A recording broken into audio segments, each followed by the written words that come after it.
चलिए आगे बढ़ते हैं, बात जम्मू कश्मीर की कर लेते हैं। जम्मू कश्मीर के कटरा में बस में लगी आग की घटना में आतंकी एंगल सामने आया है। जांच एजेंसियों को शक है कि श्रद्धालुओं से भरी बस को आतंकियों ने स्टिकी बम से निशाना बनाया, जिसके धमाके के बाद बस में आग लग गई और मौका वारदात पर तफ्तीश के बाद एनआईए अब दूसरी जांच एजेंसियों ने टेस्ट एंगल से तमाम चीजें शुरू कर दी हैं और टेरर एंगल से भी जांच शुरू कर दी है।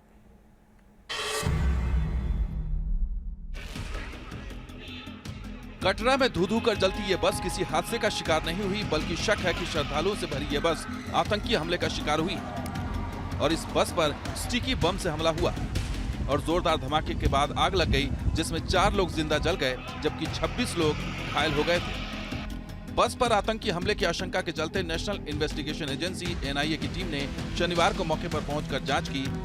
एनआईए की एक्सप्लोसिव एक्सपर्ट यूनिट की टीम ने करीब 1.5 घंटे तक बस का बारीकी से निरीक्षण किया और सैंपल लिए। एनआईए के साथ जम्मू कश्मीर पुलिस की फोरेंसिक टीम ने भी अहम सबूत जुटाए।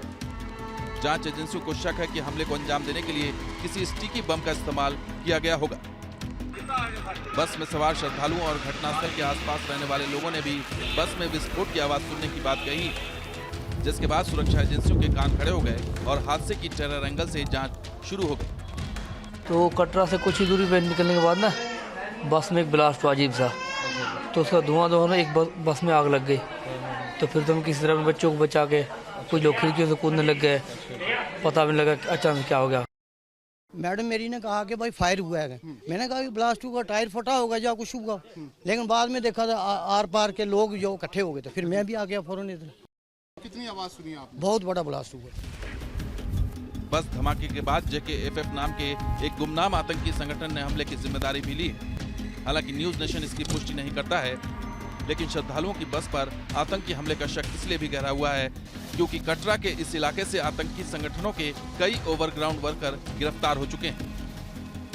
ये जो एरिया है ये कई बार यहाँ पर कई OGWs जो हैं वो यहाँ पर पकड़े गए हैं। ऐसे में इस यहाँ पर जो ये पूरा हादसा हुआ है इसको लेकर पुलिस का प्रॉब जो है वो लगातार चल रहा है और आप देख सकते हैं कि किस तरीके से FSL की जो टीम है वो एक एक सबूत यहाँ से जुटा रही है, एक एक जो यहाँ पर सैंपल्स उनको मिल रहे हैं उनको जुटा रही है और लगातार इस समय पुलिस जो है वो यहाँ पर किस कारण ये ब्लास्ट हुआ, अब ये आग लगी है उसकी जांच यहां पर कर रही है।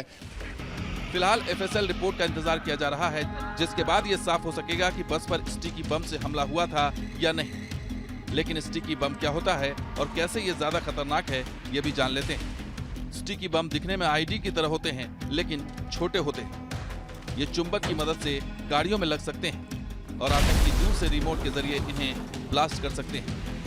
अफगानिस्तान में आतंकियों ने स्टिकी बम की मदद से काफी दहशत फैलाई थी।